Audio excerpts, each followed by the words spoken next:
A Mulher e o Grito, uma presença fundamental, é um documentário que trata da participação da Imperatriz Leopoldina no processo de independência do Brasil. Ele foi dividido em partes para que os fatos e opiniões apresentadas pelos especialistas de cada área sejam mais facilmente organizáveis dentro do nosso raciocínio. Na nossa opinião, Leopoldina não teve o reconhecimento devido, não teve a sua importância reconhecida. Ela foi minimizada dentro desse processo histórico. Mas essa é a nossa opinião. Não quer dizer que seja dos especialistas, não quer dizer que seja a sua.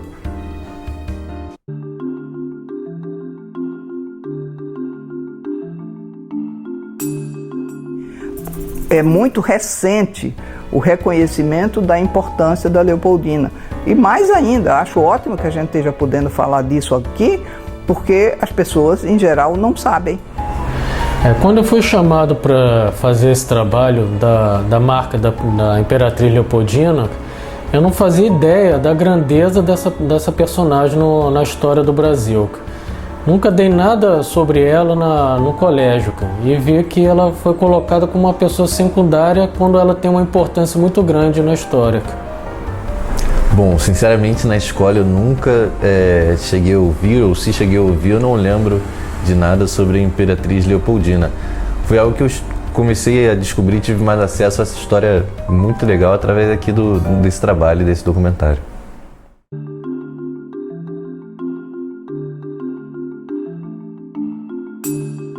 Na minha opinião, o acervo que a biblioteca possui é grandioso, importantíssimo, mas só as pesquisas podem dizer o quão esgota, na verdade, a grandiosidade de Leopoldina. E o que é interessante é justamente o modo como outras pesquisas ou pesquisas sobre algumas partes da vida vão contribuindo, vão somando para compreender a sua grandiosidade, né? É interessante a gente perceber como a imprensa brasileira, assim como era a sociedade, ela também tinha uma letra bastante machista, né? Por exemplo, no contexto do Dia do Fico, ali nas notícias, Leopoldina não foi valorizada como deveria. No meu entendimento, a presença de materiais que comprovem a importância e o protagonismo da Imperatriz Leopoldina no processo que culminou na independência do Brasil é bastante farto. E nós temos as correspondências trocadas entre ela e a sua madrasta, Maria Luísa, Imperatriz da Áustria, com seu secretário pessoal, Schaffer, com Maria Graham. Todos os registros históricos da época que dão conta da participação decisiva da então princesa regente e futura imperatriz do Brasil. A ausência de imagens da Leopoldina como estadista, eu acho que tem muito relação com quem escreve a história, né? Tipo, a narrativa, né, histórica.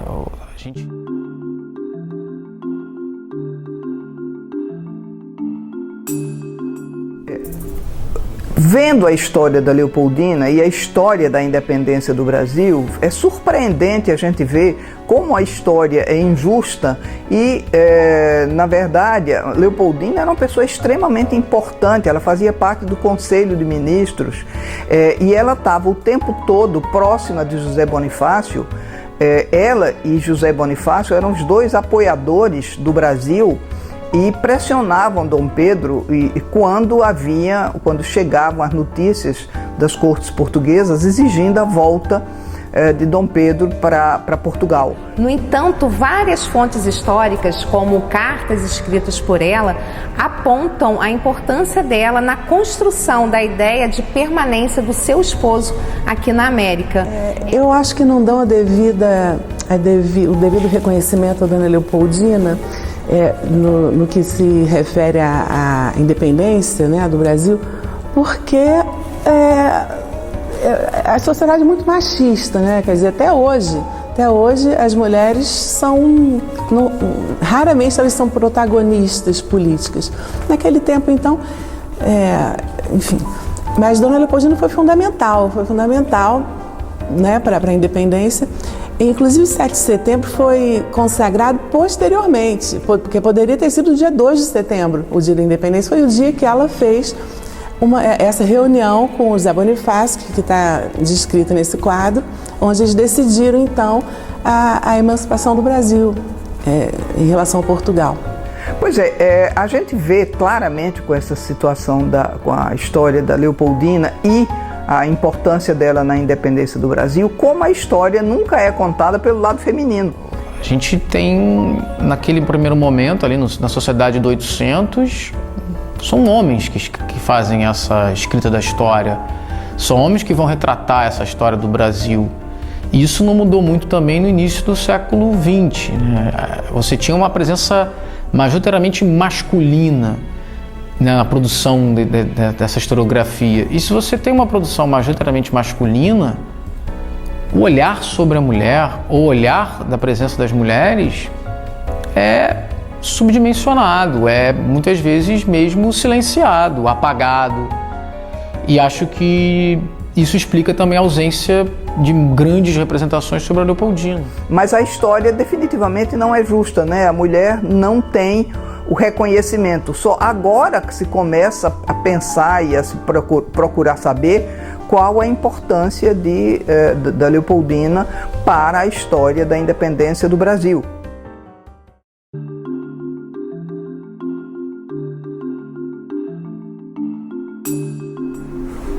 Então, você pensa igual? Você pensa diferente? Você concorda ou você discorda das opiniões apresentadas pelos especialistas?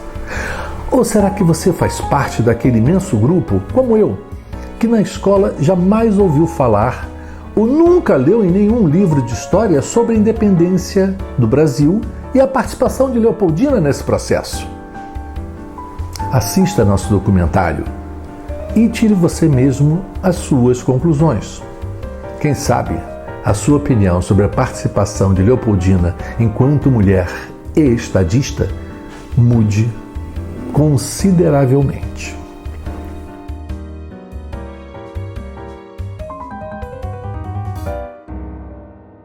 Cada qual conta ou vê a história sob a sua ótica. E no meu caso, enquanto diretor e roteirista, o que me atrai são as personagens. E no caso de Leopoldina, o que me aproximou dela foi a riquíssima personagem que ela foi. Nós não vamos falar da cronologia da independência do Brasil, tampouco vamos apresentar raciocínios fechados. Trazemos opiniões de especialistas, cada qual dentro da sua área, e você que chegue às suas próprias conclusões. Quem sabe, ao final, descobramos muito mais sobre a Imperatriz Leopoldina e seu papel fundamental enquanto estadista e enquanto mulher na independência do Brasil.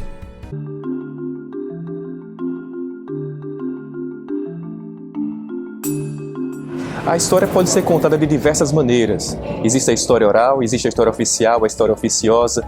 Fundamentalmente, do ponto de vista da historiografia, existe uma tendência muito mais solidificada de considerar como válidos os registros históricos documentados, porque eles têm muito mais fidedignidade e verossemelhança. Muito embora determinados elementos de natureza mais informal, relatos de sobreviventes de grandes catástrofes ou pessoas que viveram grandes crises políticas, situações de guerra, catástrofe natural e N outros fatos históricos relevantes, também sejam levados em consideração. Mas para fins de registro, a história documentada assume uma importância muito destacada e tende a ser vista como o principal material de fonte para ser levado em consideração pelos estudiosos.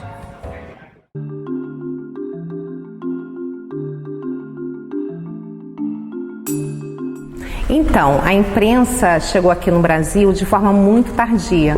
Ela chegou em maio de 1808, a partir da presença de Dom João, né, que veio com sua corte transmigrada da Europa, né, fugindo de Napoleão. E uma das primeiras ações desse governo foi a implantação da imprensa. A imprensa aqui no nosso território, ela foi um momento muito importante para a nossa história, até porque muitas pessoas se perguntam por que da importância dessa imprensa, tendo em vista que a nossa sociedade ela era uma sociedade analfabeta. Na verdade, as letras impressas sempre ganham espaços na oralidade, então as informações passaram a ser divulgadas a partir da leitura desses jornais, no chamado boca a boca. É sempre bom lembrar que no século XIX existia uma cultura da leitura em voz alta e isso foi muito importante.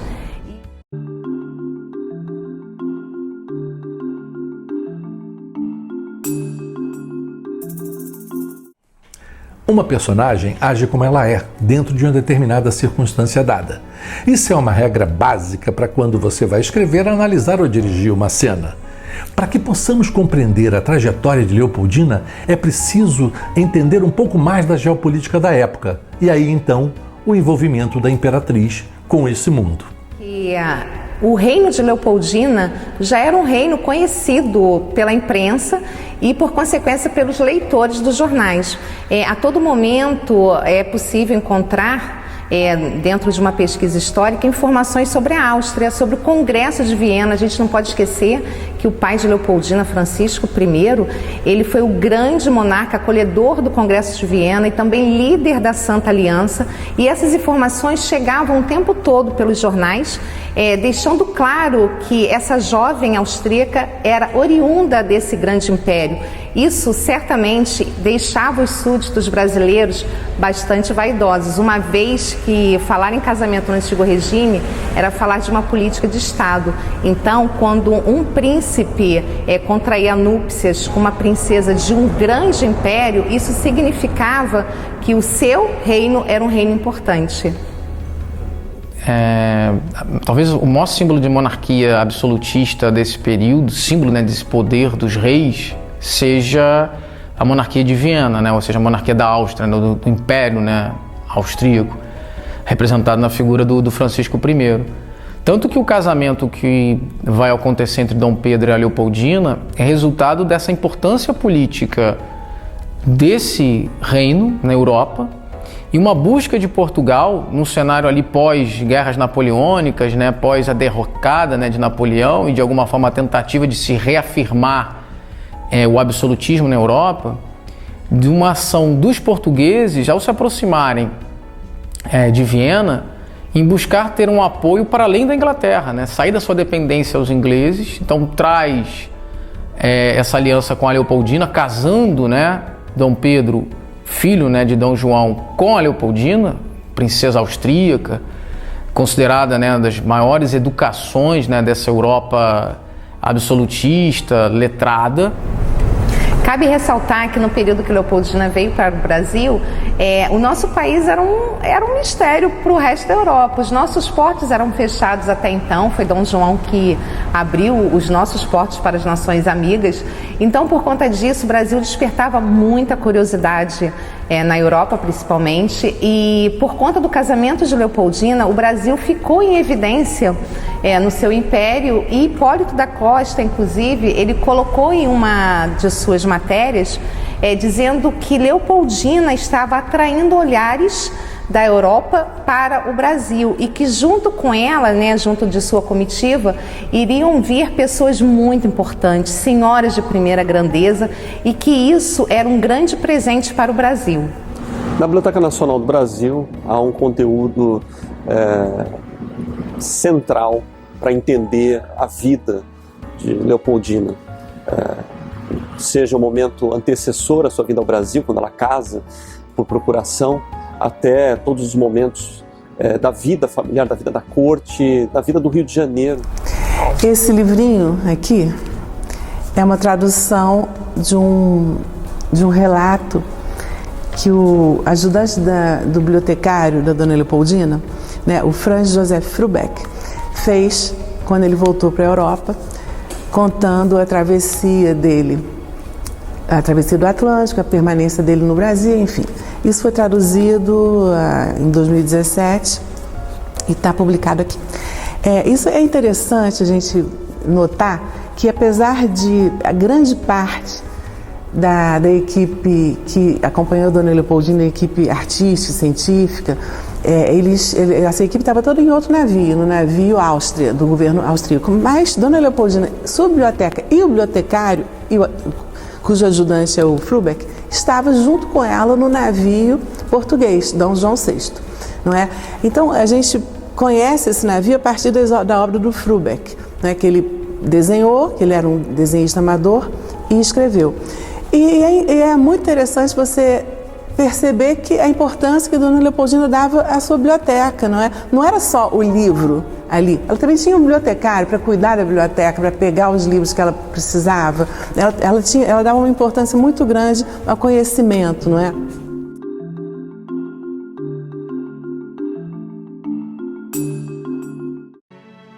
Certamente ela veio com o projeto de ter um casamento, de ter filhos. Esse era o perfil, porque esse era o perfil do casamento do pai dela com a sua mãe. Então ela vem com esse objetivo, tanto que Leopoldina teve 7 filhos primeiro. Então, assim, definitivamente ela era uma pessoa culta, certamente muito mais culta do que Dom Pedro, porque a corte portuguesa não era famosa pelos estudos, enquanto ela e os austríacos eram famosos pelo interesse pelas artes, pelas ciências. A gente também consegue ver informações que já demonstravam que tratava-se de uma jovem muito instruída. Leopoldina, ela falava vários idiomas, e os jornais deixam isso claro, né? Várias notícias apontam que Leopoldina falava o francês, o italiano, e aí eu chamo a atenção que como os jornais falavam dessas características, já apontam que tais características eram importantes para a sociedade, né? Porque é sempre bom lembrar que existe uma comunicação entre a sociedade e a imprensa, né? A imprensa, ela sempre se encontra envolta em valores que são gerados na própria sociedade. Então, essas informações, com certeza, eram informações que a sociedade ansiava.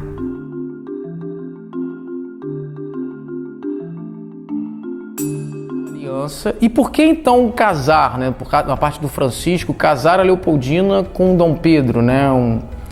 Um português, né? Agora no caso ali exilado no Brasil temporariamente por causa das guerras napoleônicas.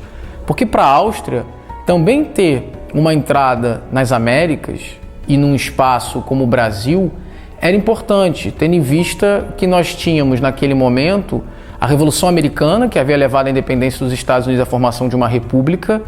E o fato de você ter uma monarquia, e pelo menos naquele momento, uma monarquia absolutista, né, quando de Dom João instalado aqui no Brasil, dava uma configuração de poder estratégico nessas Américas e que, obviamente, também não seria desprezado pela Áustria.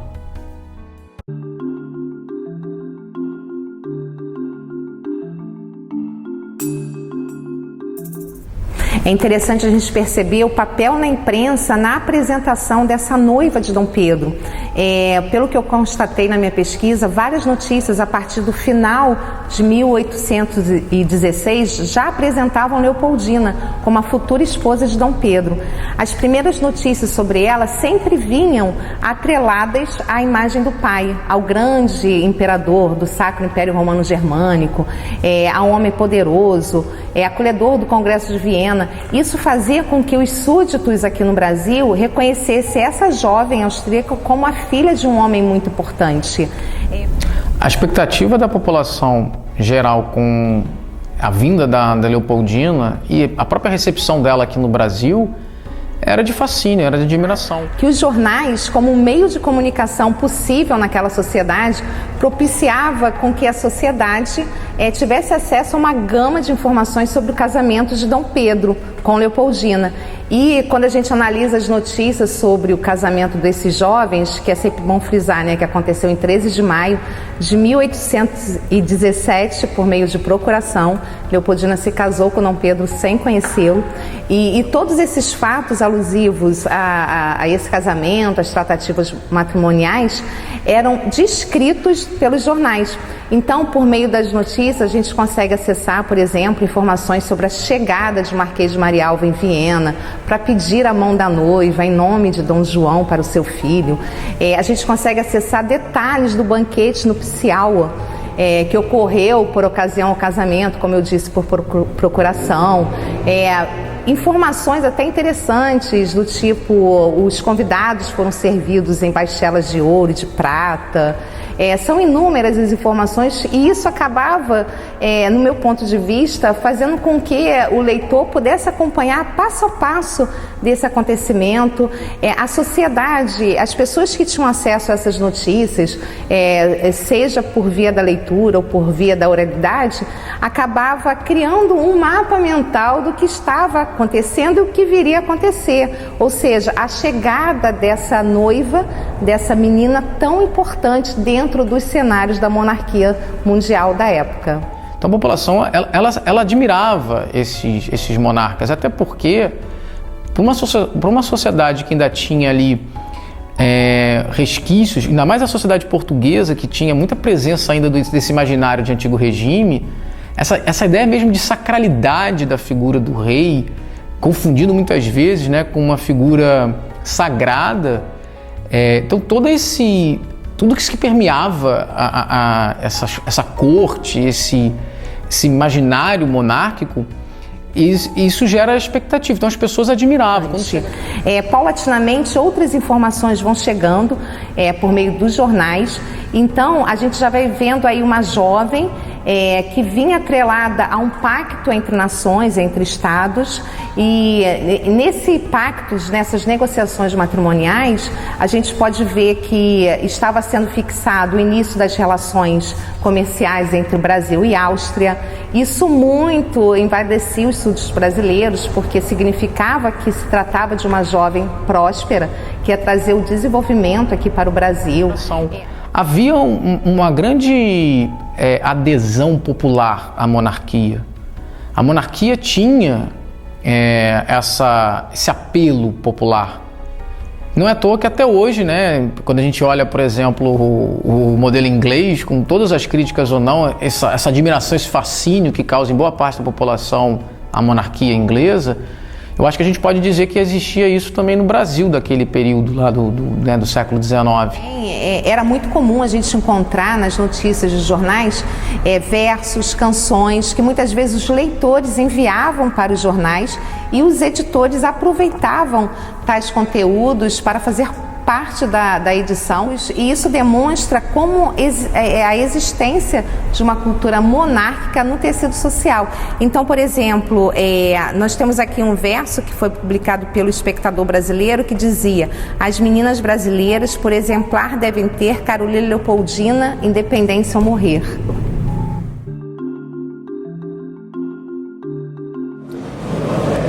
Toda a história oficial é fruto de um grande processo de consolidação de uma representação da realidade. Claro, existe a realidade propriamente dita e as muitas versões dessa realidade, que vai depender muito da construção contextual e factual na qual os atores históricos estão inseridos. Efetivamente, que a escolha que o estadista, que o general, que as figuras de grande relevância do ponto de vista das realizações da humanidade escolhem para se tornar história oficial são resultado de um processo político, mas não há que com isso se pensar que existe somente narrativa. A realidade existe mesmo que não se reflita sistematicamente sobre ela.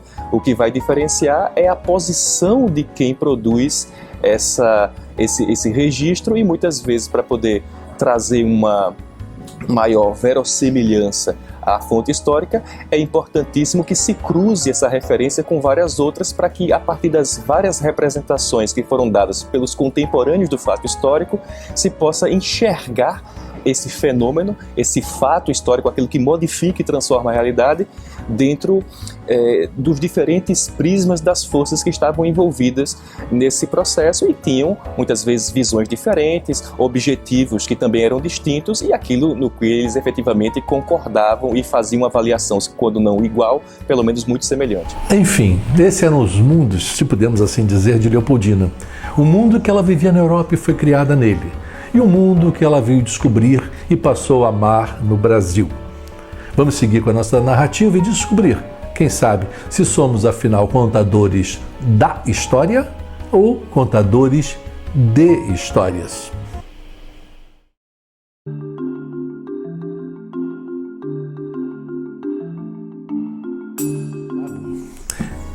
Leopoldina chega no Brasil e é muito bem recebida pela população. Fica encantada com a terra que encontra. Por outro lado, percebe logo que a corte portuguesa não tem o mesmo comportamento e hábitos da corte vienense. Seu marido, Dom Pedro I, em termos de fidelidade, está um pouco aquém de suas expectativas.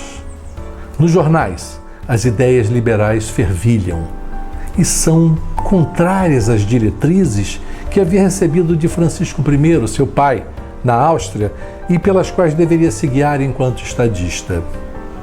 Esse conjunto de circunstâncias, a curto, médio e longo prazo, vão trazer alterações nessa personagem fantástica que é a Imperatriz Leopoldina.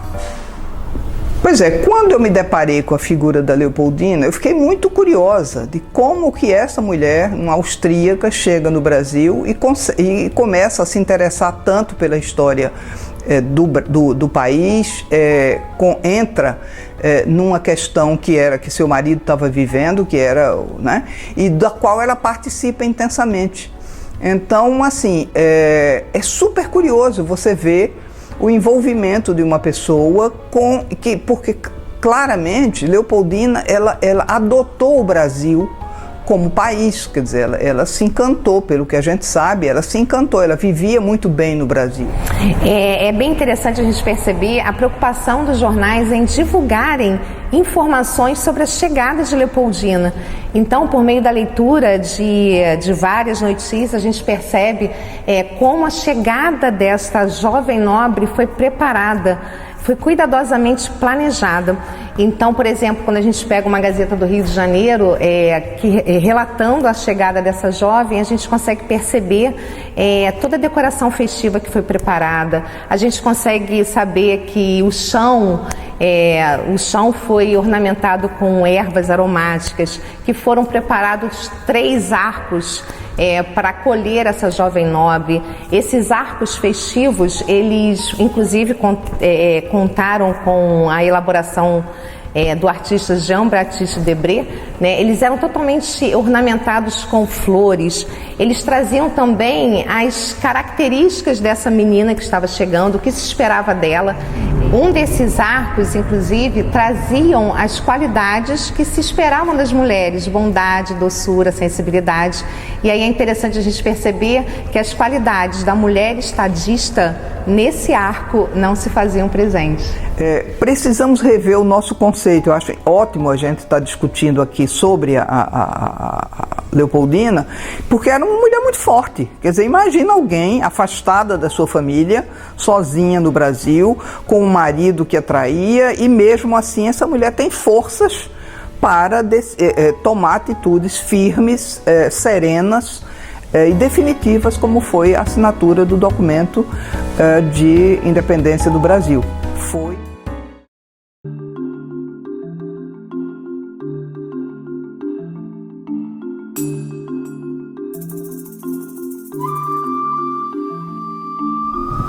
O Rio de Janeiro era uma cidade com muitos escravizados pela rua, não é?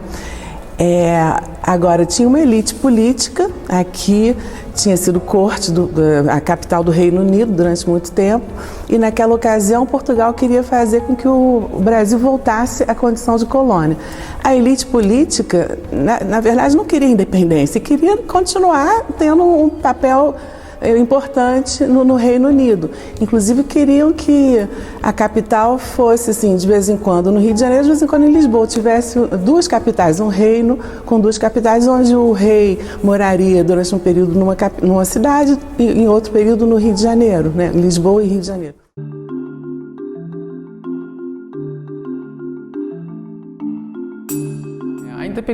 A participação dessas classes populares no cenário político do primeiro reinado, regências, ela é muito maior do que muita gente imagina.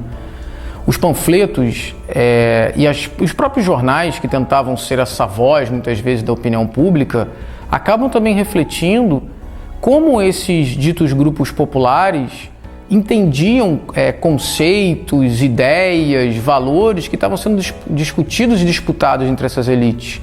Eu dou um exemplo. Como a ideia de liberdade era apropriada nessa sociedade? Porque, ok, se falava de liberdade, né, nas discussões para o processo de independência do Brasil, mas como liberdade era entendido para as classes populares? Como era entendido, por exemplo, para aqueles descendentes de escravizados? Como a liberdade foi apropriada pelos escravizados? Como se deu essas disputas sobre esses direitos? Ou, uma vez feita a monarquia constitucional, uma vez dada a Constituição, como essa sociedade passou a lutar pelos seus direitos? E aí é muito interessante para a gente pensar que esses grupos eles vão estar reivindicando de serem vistos como cidadãos, especialmente os homens de fora do mundo da escravidão. Esses homens de cor, eles vão estar lutando para serem reconhecidos como cidadãos e com os direitos de cidadania que a Constituição lhes garantia. Mas qual é o grande dilema que leva a essas rivalidades, né, inclusive raciais, conflitos raciais no Brasil? Como essas elites olham para esses grupos? Como as elites encaram esses homens de cor? Como desconfiança. Por quê? Porque ser negro no Brasil havia uma marca, que era a marca da escravidão. Uma vez que esse homem rompia com esse espaço, esse homem supostamente passava a aderir a direito de cidadania. Mas ele é tratado com desconfiança. Ele teria que provar o tempo todo que ele era um cidadão digno dos seus direitos, né, garantidos ou reservados à Constituição. E isso gera muitos conflitos. A preocupação desses homens é se mostrar o tempo inteiro como cidadãos e, portanto, lutando pelos seus direitos e também buscando se afastar desse mundo da escravidão. Então, eles entendiam política na maneira em que como eles podiam lutar pelos seus próprios direitos de cidadania, de serem respeitados, de terem resguardado os direitos que a Constituição lhes reservava. No mundo do Primeiro Reinado, esses sujeitos buscavam não serem reconhecidos como escravos e, portanto, serem vistos como cidadãos e, portanto, terem reconhecidos a sua cidadania. Lá no Primeiro Reinado, essa Constituição também, ou do Império como um todo, ela muitas vezes é falha. Ela muitas vezes não garante os direitos de cidadania desses homens de cor, desses homens pobres. E eles vão estar, ao longo de todo o período imperial, lutando pelos seus direitos, de terem reconhecido os seus direitos, por seus méritos, pelos seus talentos. Um pouco do discurso da meritocracia que a gente vê hoje também sendo falada, né? Mas é isso que está imposto. Então, é como eles se apropriam e como eles podem lutar pelos seus direitos. A forma como se guarda a memória muda, ou melhor, os instrumentos de expressão, de comunicação, instrumentos literários vão se alterando. Isso cria um desafio, né? Porque hoje, ou há muito tempo, nem tudo é livro. Na verdade, há muito tempo nem tudo é livro. Uma das pesquisas mais interessantes para o processo de independência no Brasil, por exemplo, são os panfletos, manuscritos, cartas da independência. Porque isso não girava dentro propriamente da oficialidade. Muitas vezes circulava no povão, digamos assim. Os panfletos eram comprados em padaria. O que são os panfletos hoje? Por exemplo, os tweets, as mensagens de Instagram, as mensagens de Facebook, etc, etc.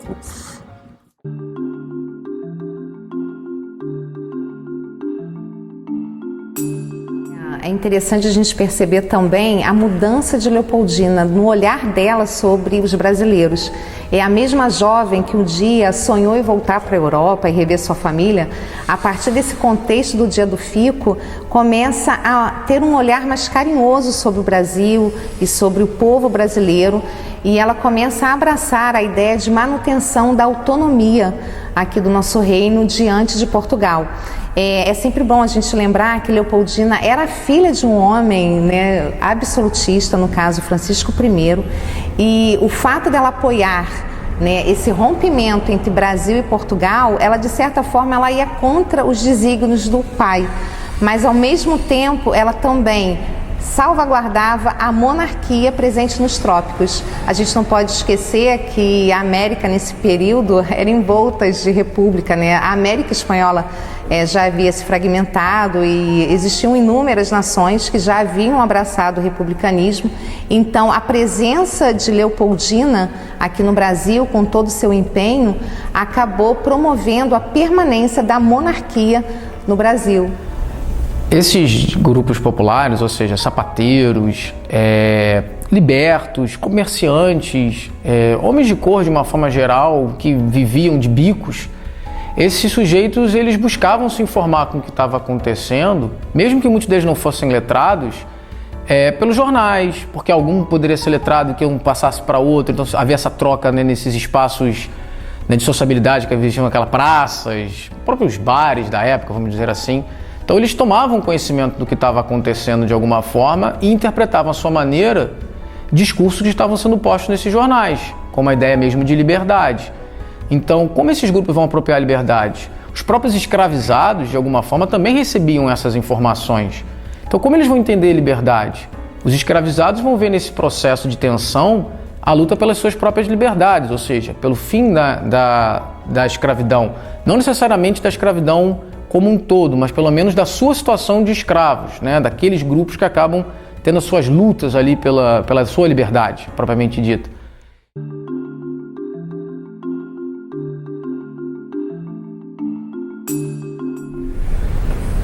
Algumas pessoas me perguntam se Leopoldina lia os jornais. Sim, eu acredito que ela lia sim. Por quê? Leopoldina é uma mulher que amava os livros. Inclusive, no seu enxoval, o enxoval que ela trouxe da Áustria para cá, ela trouxe também a sua biblioteca particular. Ela, a todo momento, por meio de cartas, ela solicitava a parentes e amigos o envio de livros da Europa. E ela sempre dizia que ela encontrava nos livros um verdadeiro refúgio, até para o tédio. Porque aqui no Rio de Janeiro a cultura era bem diferente da Áustria e muitas vezes ela, por falta de distrações, ela encontrava na leitura esse refúgio. A Biblioteca Nacional lançou recentemente uma obra sobre o violão na corte imperial. O violão tinha uma presença muito marcante junto à própria Leopoldina, né? O médico, um alemão que fazia parte, o médico dela, né? Era alguém que gostava muito do violão e convivia nesses saraus. Isso era realizado, ou seja, esses capítulos, digamos assim, vão dando dando uma noção da atmosfera de vida, né, que ela tinha. É claro que isso tudo também contribui para entender como era a cena, o cenário público, né, no Rio de Janeiro, porque lembro também de uma exposição muito interessante sob a curadoria do Júlio Bandeira, que fala da ópera na independência, nesse período do Brasil, a presença do teatro, né, das óperas, e certamente a Leopoldina, por sua educação, conhecia tudo isso e convivia com isso. Então, todos esses relatos que perpassam a vida dela estão nas cartas, estão também nos jornais.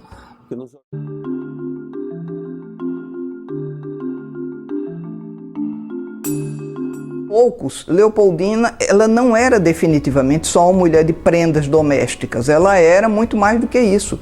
Ela era uma pessoa interessada em política, tanto que ela ficou muito próxima de José Bonifácio, que era o grande conselheiro de Dom Pedro I. A razão da proximidade de Dona Leopoldina com o José Bonifácio é que José Bonifácio era um homem culto. Ele havia morado 30 anos na Europa, era de Santos, mas morou muito tempo na Europa, estudou lá, falava várias línguas, falava alemão, falava francês, era uma pessoa iluminista, né? Quer dizer, ele tinha uma admiração pelo iluminismo. Então isso fazia com que fosse mais fácil a conversa entre eles, né? Os assuntos podiam ser aprofundados, já que a língua era comum, eles podiam conversar na mesma língua. E além dessa questão da língua, eles tinham também ideias próximas. Não é? Bom, a relação dela com os membros do conselho, eu tenho para mim que era uma relação, eles respeitavam ela, né? Eles sabiam que ela era uma pessoa formada para ter uma atuação política. Inclusive, eles deviam conhecer mais política que o próprio marido, né? Então eles respeitavam ela, né? E ela estava ali substituindo Dom Pedro. Dom Pedro estava viajando, ela então era princesa regente e acho que eles respeitavam muito. Inclusive o Zé Bonifácio era muito ligado a ela, então discutindo inclusive justamente a emancipação do Brasil. se eles não respeitassem, não iam procurá-la para isso. E é isso que esse quadro demonstra, né? Demonstra, ela está ali tendo um papel importante nessa hora da independência, não é?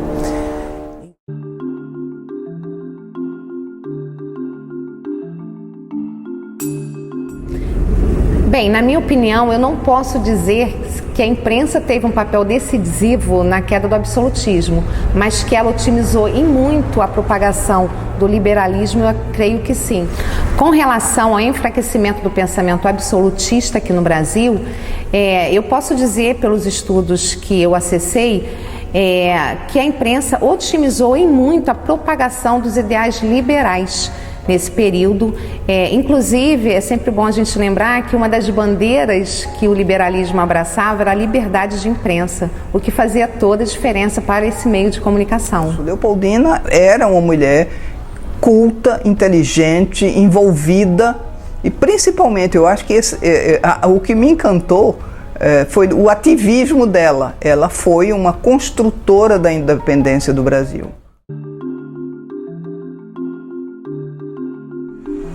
Como já dissemos, as circunstâncias ajudam a moldar uma personagem. Sejam fatos, sejam pessoas, conhecidos ou desconhecidos, como é o caso do povo brasileiro, que certamente influenciou Leopoldina em suas decisões. É uma época que a temperatura sobe, as emoções começam a entrar em ebulição, sejam políticas ou sejam pessoais. Leopoldina não se furta de vivê-las e encara-as de frente, enquanto mulher, enquanto imperatriz.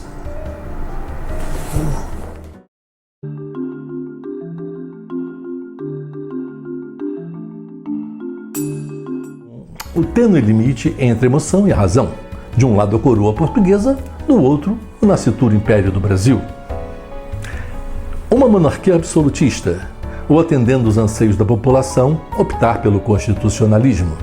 Seguir as diretrizes de um ministério que ele mesmo nomeou, ou atender os pedidos dos amigos.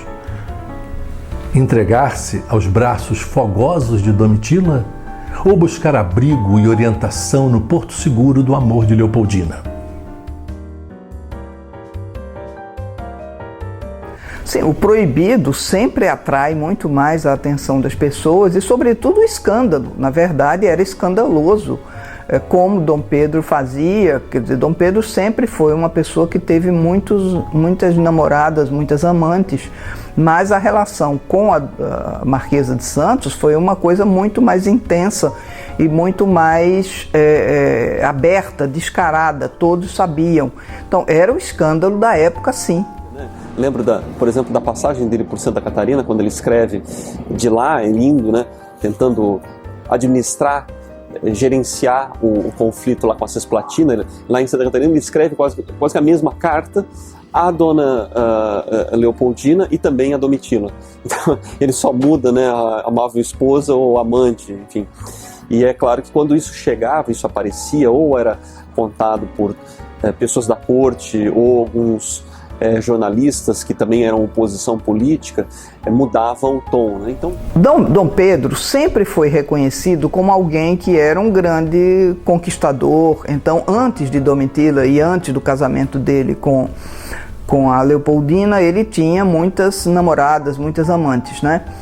E a sociedade carioca era extremamente permissiva, quer dizer, tanto que aceitavam pacificamente o fato de que Dom Pedro morava num palácio e em frente estava a Domitila. E mais ainda, ele nomeia ela para um posto, para uma posição ao lado da imperatriz, que tem que acatar. Ele viajava, em algumas das viagens dele, ele viajava com Leopoldina e com a Marquesa, né? O próprio Metternich, que era que representava, né, os interesses da Áustria e tinha que dar explicações ao imperador da Áustria sobre a sua filha. Então havia um choque quanto a como havia uma acomodação daquela situação. E, né, como também é muito claro o modo como a Leopoldina fica pesarosa, fica numa se chamava também uma afecção moral, né, por conta desse conflito todo. Dom Pedro dá a Domitila um protagonismo que Leopoldina aparentemente não tinha. Acho que é importante dizer isso. Na verdade, Leopoldina foi uma das artífices da independência do Brasil. Há uma série de documentos, inclusive jornais, que muitas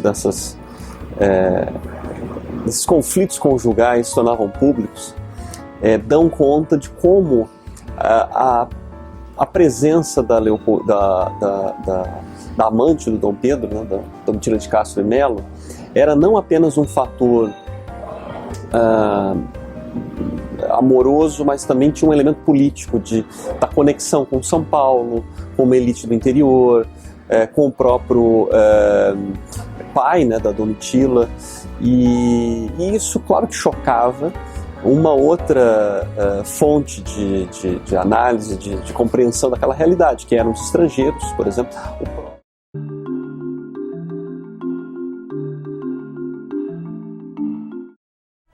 As principais diferenças políticas entre a Leopoldina e a Domitila, para mim, ficam muito claras em dois sentidos. Primeiro, a Leopoldina ela representa a transformação que ela foi sofrendo, né, para esse caráter mais de uma monarquia constitucional, como uma representante mesmo desse modelo constitucional de diálogo entre o poder da coroa e o parlamento. E acho que ela era bem a síntese desse comportamento.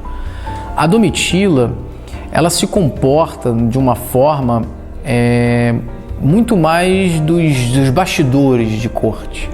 E eu acho que agora, conhecendo essas informações, tendo conhecimento disso que a gente tem, da importância da Leopoldina na independência, a gente vê o quanto certamente Leopoldina interferia e era uma pessoa com quem Dom Pedro discutia. Do que era muito criticado naquela conjuntura, que Dom Pedro ele supostamente tinha um dito gabinete secreto, que eram figuras que cresceram muitas vezes, né, junto com Dom Pedro na sua infância e que circundavam e que tinham mais influência até do que o modelo, do próprio ministério. É como se fosse um poder paralelo ao ministério que o imperador nomeava. Ele ouvia mais esse gabinete do que os próprios ministros, muitas vezes. Pelo menos eram essas denúncias que apareciam nos jornais opositores ao imperador.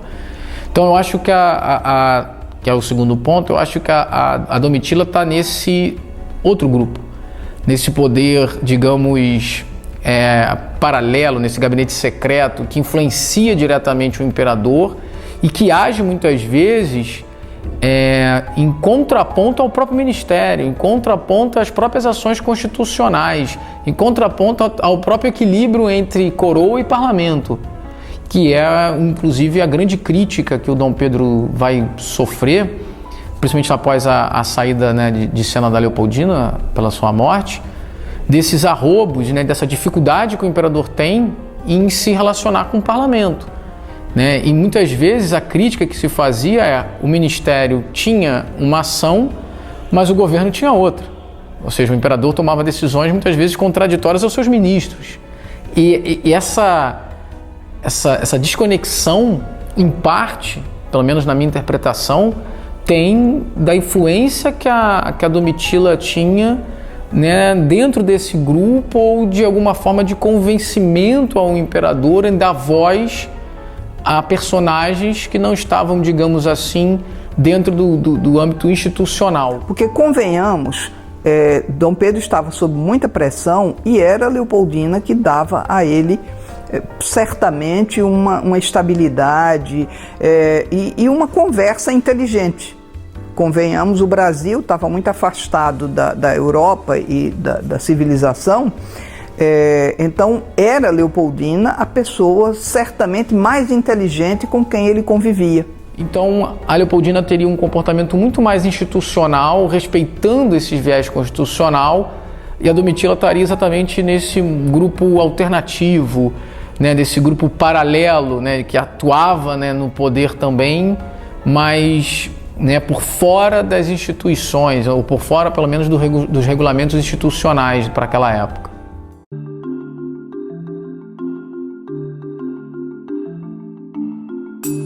No entorno.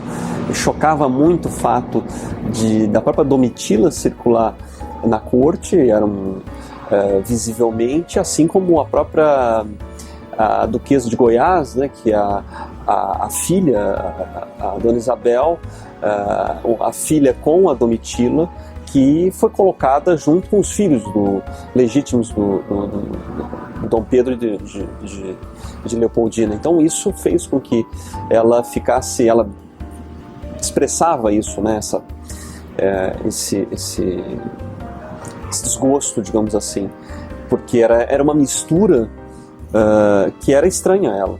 Então acho que de fato isso contribuiu para o seu processo depressivo, eu diria, que é aquilo que, né, o termo à época se colocou como afecção moral.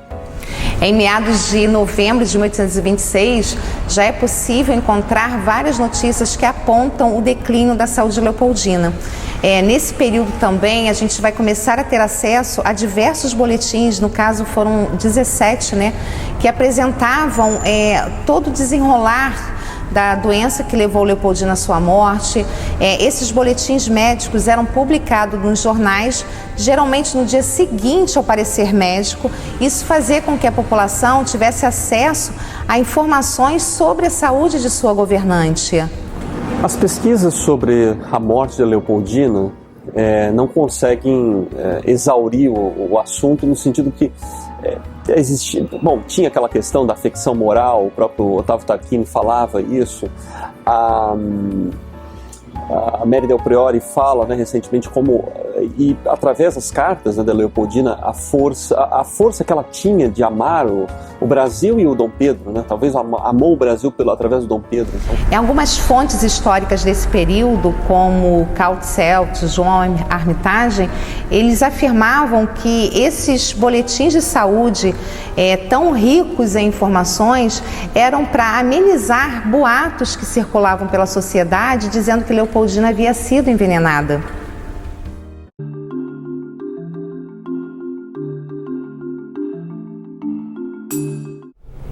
Quando Leopoldina morre, Dom Pedro fica arrasado, fica deprimido, e é compreensível. Na verdade, ele perdeu a principal referência dele. Ela era, ao mesmo tempo, uma pessoa com quem ele se aconselhava e que apoiava ele, e ele percebia o quão correta ela estava, o quão importante era o aconselhamento dela. Ela era uma grande conselheira para Dom Pedro. Não sei em que medida a historiografia também coloca o outro lado, que é importante. Ele também sofreu, né? Acho que há um sofrimento também muito grande. Eu não sei em que medida um pesar, um arrependimento, ou talvez não dimensionasse que aquilo chegasse a esse ponto. Foi muito rápido, muito intenso, e ela falece, deixa, né, os filhos muito pequenos ainda. Mas eu creio que, de fato, toda essa, e não só a questão da convivência, mas também aquilo que circulava no entorno. Ela não tinha um entorno. O baque que Dom Pedro sofre com a morte da Leopoldina é muito significativo. Talvez ele carregasse uma culpa. Obviamente isso a gente não tem como confirmar em absoluto, não há tantos registros documentais em que ele deixe isso explícito, mas ele certamente ficou muito abalado com a morte da Leopoldina, porque ele perdeu uma parceira política, ele perdeu uma companheira que muitas vezes ele menosprezou, principalmente após o início da relação dele com a Domitila de Castro, né, a futura Marquesa de Santos. E acho que ele perdeu um norte. E aí a gente pode pensar um pouco que a própria relação que ele tinha, talvez ele fosse uma figura carente desse papel feminino, né, afetivo. Ele teve uma mãe que claramente tinha uma predileção pelo irmão mais novo, Dom Miguel. Talvez a ausência desse afeto feminino tenha gerado em Dom Pedro um personagem que, ao mesmo tempo que era um conquistador, era um dominador, né, sobre as mulheres. E quando esse domínio gerou, né, em parte, a própria morte, né, da imperatriz, talvez isso tenha gerado nele culpa, ressentimento, porque obviamente isso não estava no script, né, no protocolo, né, da sua vivência com a Leopoldina.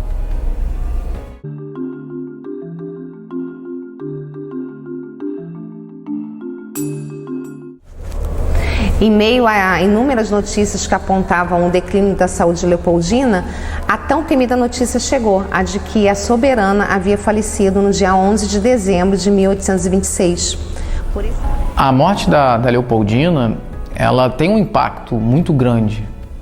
Por exemplo, na corte você vai ter um luto, né? As casas das pessoas vão se colocar toalhas mostrando, né, esse luto.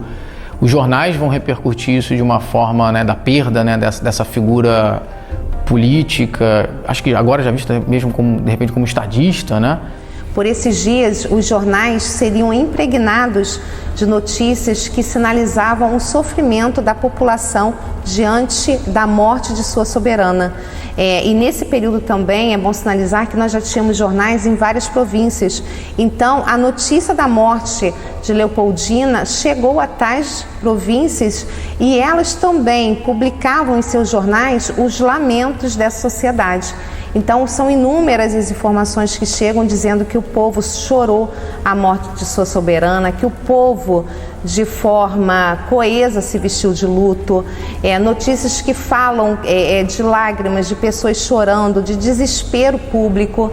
É um momento da nossa história realmente muito marcante. E interessante ver como abria-se uma incerteza de que seria esse império, no sentido das tomadas de decisões do imperador, porque havia uma figura também ali que disputava esse espaço político com a Leopoldina, que era a principal amante, a Domitila, né, a Marquesa de Santos. E há uma preocupação muito grande após a morte da Leopoldina, que caminhos esse império vai ter? E aí, como você tem uma disputa também dentro da corte entre os grupos políticos, aqueles partidários da Leopoldina, né, ou seja, aqueles que eram próximos a ela, veem claramente ameaçados esse espaço com a sua saída, né, a partir da sua morte.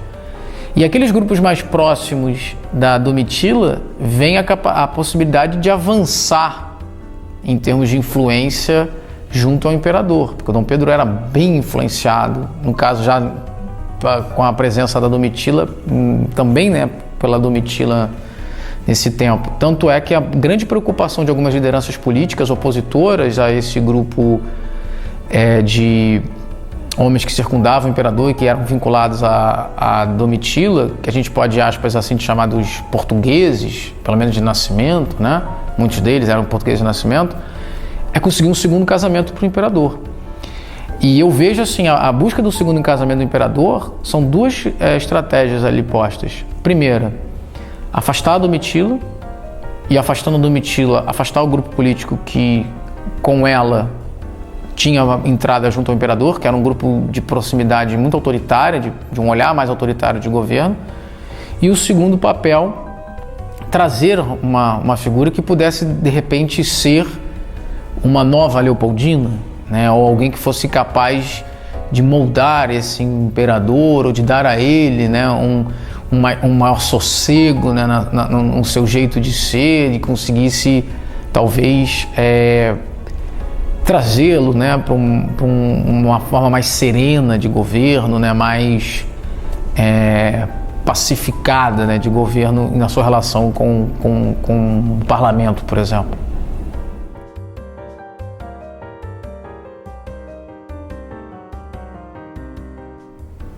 Com tanta coisa acontecendo ao mesmo tempo, certamente que Pedro I e o Brasil devem muito a Leopoldina.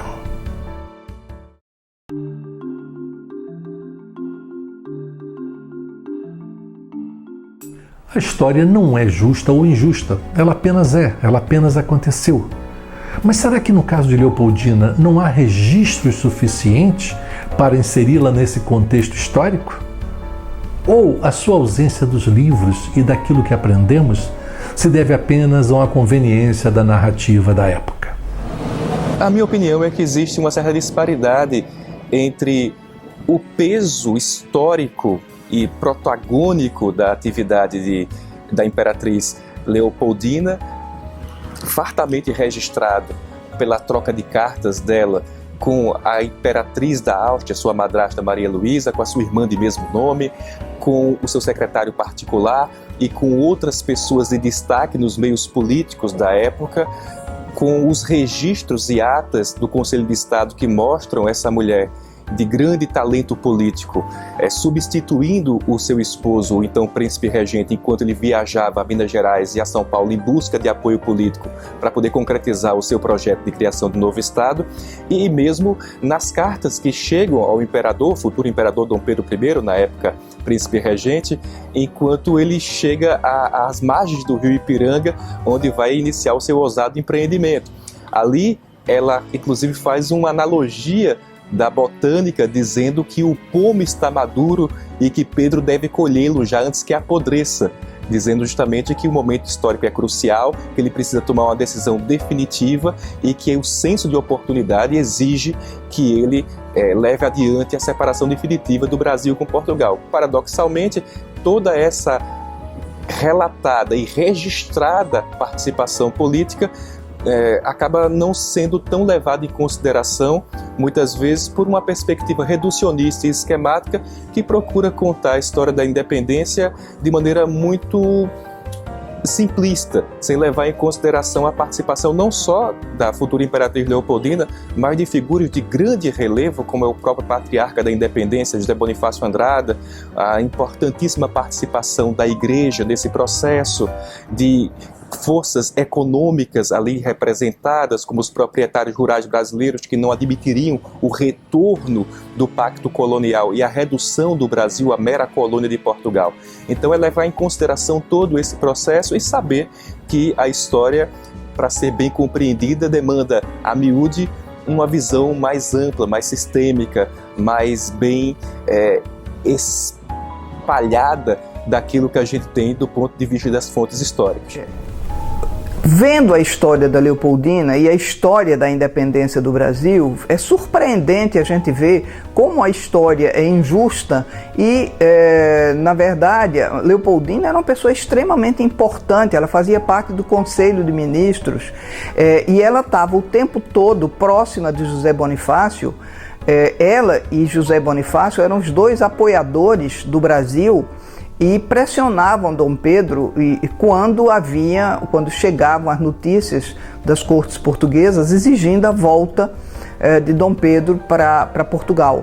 Mas a história definitivamente não é justa, né? A mulher não tem o reconhecimento. Só agora que se começa a pensar e a se procurar saber qual a importância da Leopoldina para a história da independência do Brasil. Na minha opinião, o acervo que a biblioteca possui é grandioso, importantíssimo, mas só as pesquisas podem dizer o quão esgota, na verdade, a grandiosidade de Leopoldina. E o que é interessante é justamente o modo como outras pesquisas ou pesquisas sobre algumas partes da vida vão contribuindo, vão somando para compreender a sua grandiosidade, né? Então, no meu entendimento, a presença de materiais que comprovem a importância e o protagonismo da Imperatriz Leopoldina no processo que culminou na independência do Brasil é bastante farto. E nós temos as correspondências trocadas entre ela e a sua madrasta, Maria Luísa, Imperatriz da Áustria, com seu secretário pessoal, Schaffer, com Maria Graham, todos os registros históricos da época que dão conta da participação decisiva da então princesa regente e futura imperatriz do Brasil nos eventos do Dia do Fico, no aconselhamento de Pedro enquanto ele estava em viagem a Minas Gerais em busca de apoio político depois a São Paulo, e na própria carta que chega o imperador às margens do rio Ipiranga, em que a imperatriz, futura imperatriz, então princesa regente, faz até uma analogia da ciência biológica e mais especificamente da botânica, dizendo que o pomo está maduro e que Pedro deve colhê-lo já antes que apodreça, ou seja, mostrando para ele a importância do momento político pelo qual ele estava passando e de quão decisiva deveria ser a sua atuação naquele momento em que o Brasil chegou ao ponto de ruptura definitivo com Portugal, depois das imposições das Cortes de Lisboa, que queriam rebaixar o Brasil à condição de mera colônia. Eu acho que não dão o devido reconhecimento à dona Leopoldina no que se refere à independência, né, do Brasil, porque a sociedade é muito machista, né? Quer dizer, até hoje as mulheres raramente elas são protagonistas políticas. Naquele tempo, então, enfim. Mas Dona Leopoldina foi fundamental, né, para a independência.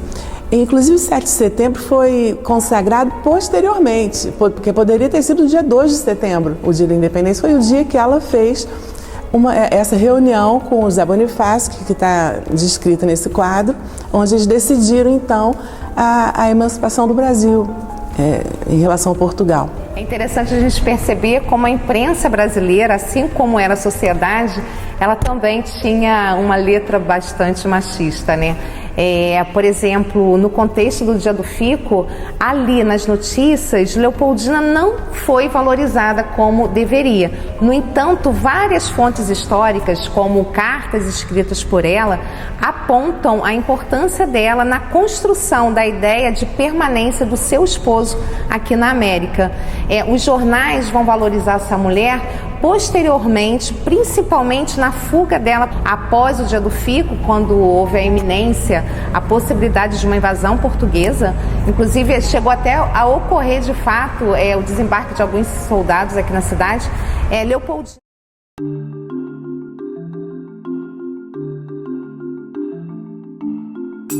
Seja nos jornais que anunciavam sua chegada, ou nos arcos que enfeitavam a cidade, as qualidades ressaltadas de Leopoldina eram todas ligadas à sua condição de mulher, de mãe, de esposa, um fato muito comum na sociedade da época. A única imagem que se tem enquanto estadista da Imperatriz Leopoldina é o quadro Sessão do Conselho de Estado, criação de Georgina de Albuquerque, de 1922. Quis o destino que apenas 100 anos depois, uma outra mulher eternizasse e mostrasse para todos a importância do papel da Imperatriz Leopoldina na independência do Brasil. O quadro Conselho de Estado é a única imagem que nós conhecemos de Leopoldina estadista, não é? Esse quadro foi feito 100 anos depois da independência. Ele participou de um concurso, justamente por conta do centenário da independência, e foi classificado. Foi feito por uma mulher. Acho que uma mulher que ia colocar outra mulher com esse protagonismo, né? A Georgina de Albuquerque, a pintora, estudou a história da independência para poder fazer o quadro e estudou, justamente viu a descrição do Rocha Pombo sobre a independência. E o Rocha Pombo, inclusive, dizia que o dia 2 de setembro seria o dia da independência, justamente o dia dessa reunião do Conselho de Estado, não é? E ela, então, colocou a Leopoldina ali como protagonista. Ela está conversando com José Bonifácio, que está em pé na frente dela, e a partir dessa conversa ela escreve para o esposo que está em São Paulo, não é? Para comunicar que o Brasil estava emancipado de Portugal. E Dom Pedro não teve não podia fazer mais nada, ele tinha mesmo que ratificar aquela atitude da Leopoldina e o Conselho de Estado, não é? Na verdade, o papel dela foi fundamental. Bom, quem vê o quadro de Pedro Américo, imagina então que a independência do Brasil foi feita de forma heróica por Dom Pedro, né? Mas, na verdade, aquilo é uma fake news. Verdade, assim, era que Dom Pedro não tinha nada de tão heróico naquela situação. Dom Pedro estava passando por uma situação de saúde, ele teve que dar uma parada, não foi. Mas eu não acho que ele que tivesse alguma coisa a ver com diminuir o protagonismo da Leopoldina, até porque é pior ainda a situação. Ninguém nem sabia da existência da Leopoldina, quer dizer, ninguém valorizava, né? E a história, se você for ver os grandes feitos militares, os grandes feitos políticos, são sempre feitos por homens. E quando se você for ver os quadros que são colocados, quer dizer, tanto do Dom Pedro como Napoleão, como todos esses grandes heróis, são sempre os homens que estão no protagonismo e em atitudes heróicas, e aparentemente nada foi feito por Leopoldina. Os jornais que anunciaram a independência não deram destaque ao fato de Leopoldina ter assinado a independência no dia 2 de setembro, juntamente com os ministros do reino. E também, acerca desse tema independência, é interessante a gente perceber que esses jornais só falariam mesmo do 7 de setembro algum tempo depois. A gente tem, naquele primeiro momento, ali na sociedade do 800, são homens que fazem essa escrita da história, são homens que vão retratar essa história do Brasil. E isso não mudou muito também no início do século XX, né? Você tinha uma presença majoritariamente masculina, né, na produção dessa historiografia. E se você tem uma produção majoritariamente masculina, o olhar sobre a mulher, o olhar da presença das mulheres é subdimensionado, é muitas vezes mesmo silenciado, apagado. E acho que isso explica também a ausência de grandes representações sobre a Leopoldina.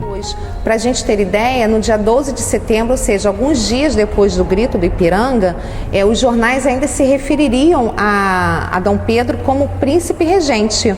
A data que vai ser comemorada será o dia 12 de outubro, que além de ser o aniversário de Dom Pedro, também passou a ser a data festiva que comemorava a sua aclamação a imperador do Brasil. Tá.